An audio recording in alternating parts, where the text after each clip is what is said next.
take a moment to imagine what it's like to be part of the royal family. When your last name is not just a word, but a symbol representing an entire country, its history, and traditions. Now, imagine that you could suddenly lose this last name. You would become just an ordinary child with almost royal blood, but without a grand title. This is where the fascinating story begins of a little boy whose childlike sincerity has won over millions. Of course, we're talking about Prince Louis, the youngest son of William and Catherine.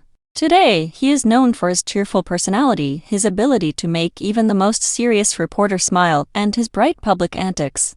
But did you know that this adorable boy might not have been a prince at all? Let's go back to 1917, when things were very different. Back then, British monarch George V decided to streamline the system of titles.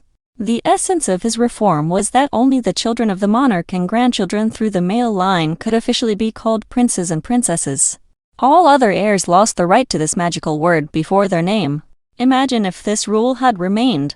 Being the great-grandson of Queen Elizabeth II, Louis would not have held the title of prince. Instead, he would have simply been Master Louis Mountbatten Windsor. A dignified name, but not quite that of a real prince, wouldn't you agree? However, in 2012, Queen Elizabeth II changed the rule established by her grandfather and declared that all children of Prince William and his wife Catherine would bear royal titles. This decision was not only a sign of respect for William as the future king, but also a testament to her immense love for her family. It was as if she were saying, "You are the future of the monarchy, and I want that future to begin now." Think about it. If not for this decree, we would have known Louis simply as a boy with royal lineage, not as a full-fledged member of the royal family with a title that opens many doors for him. But the most interesting thing is that this decision was not just about preserving tradition. The Queen understood that the world was changing and that the British monarchy was facing new challenges. People were increasingly questioning whether these titles were necessary at all and what they really meant. At this moment, Elizabeth II made a decision that strengthened the connection between tradition and the future. Now, imagine being born into a family where every step you take is watched by millions, and every action you make becomes news. It's not just difficult, it's an enormous responsibility. But when you hold the title of prince, it gives you not only additional duties, but also protection. For Louis, this title is not just a name, it is a symbol of his belonging to royal history. One day, he may become one of the key figures in the monarchy. For now, he is just a cheerful boy making funny faces in public. But imagine what kind of person he will grow up to be, knowing that he is a prince. The Queen's decision also played a significant role in the lives of William and Catherine.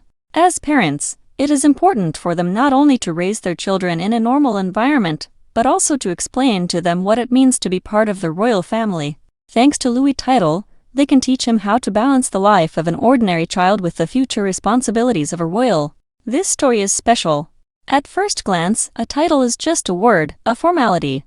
But behind it lies an entire philosophy, a connection with tradition, responsibility for the future, and family love. Queen Elizabeth II, despite strict protocol, always remained a mother, grandmother, and great-grandmother. Her decision to grant titles to Louis and his siblings was not just about politics, it was about family.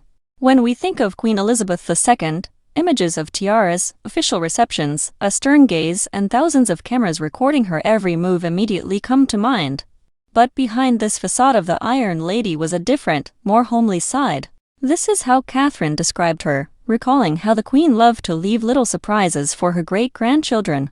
Imagine a queen who had just signed important state documents or hosted a reception with world leaders hurrying to the nursery to place a small gift on her grandchild's pillow.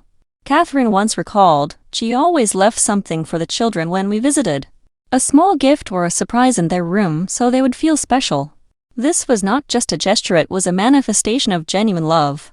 Such small acts speak far more than formal speeches. It wasn't an act of royal generosity, but a habit of a caring person. Imagine little George entering his room in one of the royal palaces and finding a teddy bear with a note, "For my beloved George. With love, Gangan." That was how he called his great-grandmother. Isn't that adorable? Or imagine Charlotte, who always reminded the Queen of herself as a child.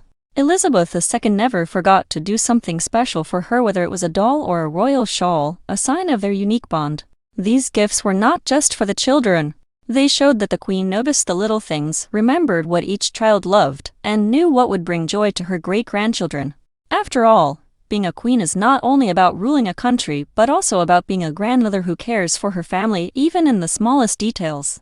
For Louis, it could have been a small painting set, for George, a model airplane, and for Charlotte, something that highlighted her love for playing with dolls or books. Catherine mentioned in one interview that these little things showed how she never forgot about her grandchildren and great-grandchildren despite all her responsibilities. It was her way of saying, "I am here, I remember you." And this tradition perhaps embodies the very essence of the Queen, her incredible ability to be a monarch for the nation, but, at the same time, a loving family member. Especially touching was how Elizabeth treated Charlotte. Catherine shared that the Queen often watched the little girl and repeatedly said that Charlotte remarkably reminded her of herself as a child. Perhaps this was the reason for her special affection for her granddaughter. And let's not forget a fun fact: when Charlotte was born, her brothers called her Little Lady. Even the Queen found this adorable and joked that the girl was truly growing up to be a little princess. What is especially remarkable about these small traditions is how they combine the grandeur of the monarchy with its humanity. In a world where the royal family increasingly becomes a symbol of tradition, such details show that they remain people with the same warm and sincere feelings. Elizabeth II, being a person of immense weight and influence, managed to show her family that even in the busiest schedules, there is always room for love and care. These surprises were not just small gestures. They symbolized how, despite titles and duties, a person remains true to themselves. With every such moment, we realize that the Queen was not only a symbol of the British monarchy but also a symbol of family. She knew that her role extended beyond crowns and scepters. Being a grandmother, a great-grandmother, and a mother was just as important to her as being a ruler. The story of Queen Elizabeth II is full of paradoxes. On the one hand, she was the most recognizable face of Britain, a true icon of the monarchy. On the other hand, she managed to remain a simple woman for whom family always came first. The deeper we delve into her life, the clearer we understand her greatness lay not only in her crown but also in how she managed her vast royal family. Remembering the Queen, it's impossible not to acknowledge how she set an example for her children, grandchildren, and even great-grandchildren. Her decisions, from major political steps to small gestures, were always based on respect and wisdom. Elizabeth showed that even within the strict structure of the monarchy, there is room for flexibility. She was not just a ruler but a person who understood that times change, and with them, so must the royal family.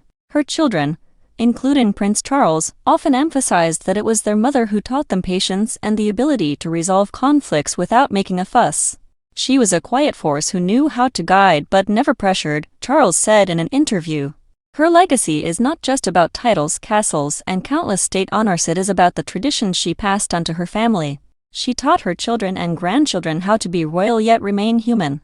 A perfect example of this is William and Catherine, who strive to raise their children in an atmosphere of normality despite their royal titles.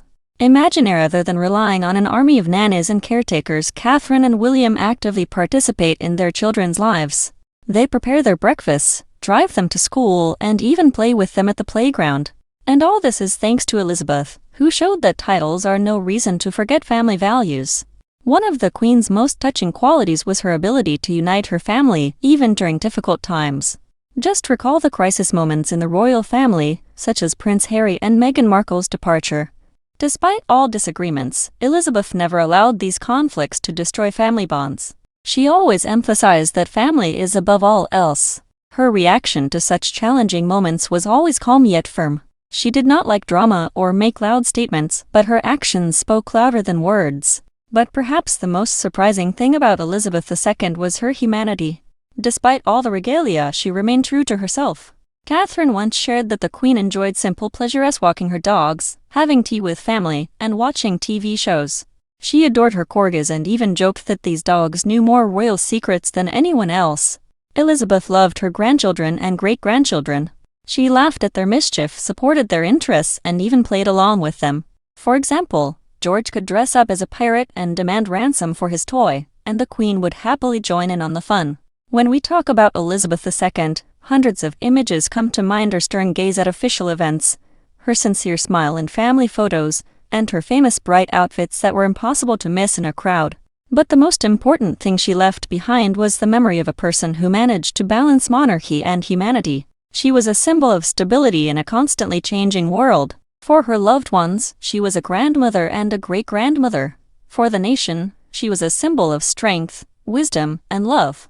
Her example teaches us that greatness is not about wearing a crown, but about keeping warmth in your heart. Even at the height of power, she remained a simple, loving woman. And what do you think was Elizabeth II's greatest strength or wisdom? Her humanity, or her ability to balance tradition and modernity? Share your thoughts in the comments, it would be interesting to hear your opinion. Thank you for being with me today. Subscribe to the channel, leave a like, and see you in the next video where we will continue to talk about those who made the royal family a symbol of an era.